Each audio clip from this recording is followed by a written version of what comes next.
আগামী ২১ জুলাই কলকাতার ধর্মতলায় অনুষ্ঠিত হবে তৃণমূলের ঐতিহাসিক শহীদ দিবস। সেই অনুষ্ঠানে রাজ্যের বিভিন্ন প্রান্ত তৃণমূল কংগ্রেসের কর্মী সহ নেতৃত্বরা উপস্থিত হবেন।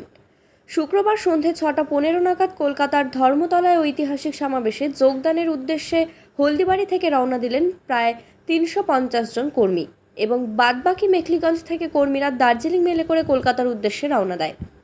আগামী ২১শে জুলাই শহীদ স্মরণ করবার উদ্দেশ্যে আমরা প্রত্যেক বছরের মতো এবারও হলদিবাড়ি ব্লক থেকে প্রচুর মানুষ আমরা দার্জিলিং মেল আমরা আজকে আনুমানিক হচ্ছে ৩ থেকে ৩৫০ মানুষ আমরা রওনা হলাম। ২১শে জুলাই মমতা ব্যানার্জির ডাকে কলকাতা যাচ্ছি শহীদ স্মরণে। এই বিষয়ে কি বলতে চাই যে ২১শে জুলাই যেহেতু শহীদ অমর ২১শে শহীদ দিবস পালন হয়, সেই শহীদ দিবসে তৃণমূলের সৈনিক হিসাবে আমাদের সকলেরই যাওয়া উচিত, অংশগ্রহণ করা উচিত। সেখানে দিদি কি নির্দেশ দেয় সেই বার্তা নিয়ে এসে এলাকায় আমাদের প্রচার করতে হবে। প্রায় ২০০০। আমি হলদিবাড়ি ব্লক মাইনরিটি সেলের প্রেসিডেন্ট নুর আলম ইসলাম।